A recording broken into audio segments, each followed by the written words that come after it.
பாவக்காவே பிடிக்காது அப்படின்னு சொல்கிற குழந்தைங்களுக்கு ஒரு டைம் பாவக்காவை இந்த மெத்தடில் செஞ்சு கொடுத்து பாருங்கள்.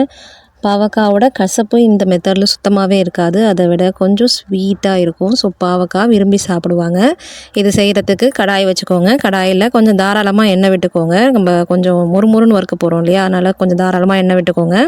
அது கூட ஒரு ஸ்பூன் கடுகு நல்லா உடஞ்சதுக்கப்புறமா ஒரு ஸ்பூன் சோம்பு, கருவேப்பிலை, நறுக்கி வச்சுருக்க வெங்காயம், அது கூட ஒரே ஒரு தக்காளி ஆட் பண்ணிக்கோங்க. ஏன்னா தக்காளியோட அந்த புளிப்பு டேஸ்ட் அந்த பாவக்காவோட கசப்பு டேஸ்ட்டை கொஞ்சம் பேலன்ஸ் பண்ணும். ஸோ தக்காளி ஆட் பண்ணிக்கோங்க. தக்காளியோட நம்ம நறுக்கி வச்சுருக்க பாவக்காயும் போட்டு எல்லாமே ஒன்றா போட்டு கலந்துக்கோங்க. நம்ம தனித்தனியாக வேக வைக்க வேண்டாம்.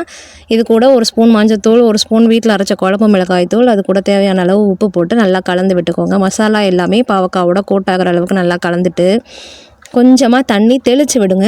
ஊற்றிடாதீங்க. தண்ணி லைட்டாக தெளித்து விட்டு இதை அப்படியே மூடி போட்டு வேக வச்சுக்கோங்க. இது சிம்முலேயே இருக்கட்டும். இது வேகிற வரைக்கும் நல்லா சிம்லேயே வச்சு நல்லா ரோஸ்ட்டாக வேக வச்சுக்கோங்க. இது ஓரளவுக்கு நல்லா சாஃப்டாக வெந்து வந்ததுக்கப்புறமா மூடி போட வேண்டாம். மூடி எடுத்துருங்க. இதுக்கு மேலே ஒரே ஒரு ஸ்பூன் சர்க்கரை போட்டுக்கோங்க. ஸோ அந்த தக்காளி, இந்த சர்க்கரை, இது எல்லாமே சேர்த்து இந்த பாவக்காவோட அந்த கசப்பு டேஸ்ட்டை நியூட்ரல் பண்ணிவிடும். அதே சமயம் நம்ம இங்கே நம்ம கொஞ்சம் நல்லா மொறுமொறுன்னு வறுக்க போகிறோம் இல்லையா, அந்த மொறுமொறு கிறிஸ்பி தன்மை நல்லா சூப்பராக இருக்கும். சாப்பிடும்போது அந்த இனிப்போடு சாப்பிடும்போது சூப்பராக இருக்கும். ஸோ இதை சர்க்கரை போட்டுட்டு எல்லா ஓரங்களையும் பரப்பி விட்ட மாதிரி வச்சுக்கோங்க.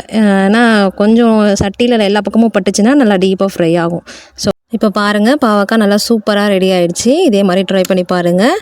Happy cooking.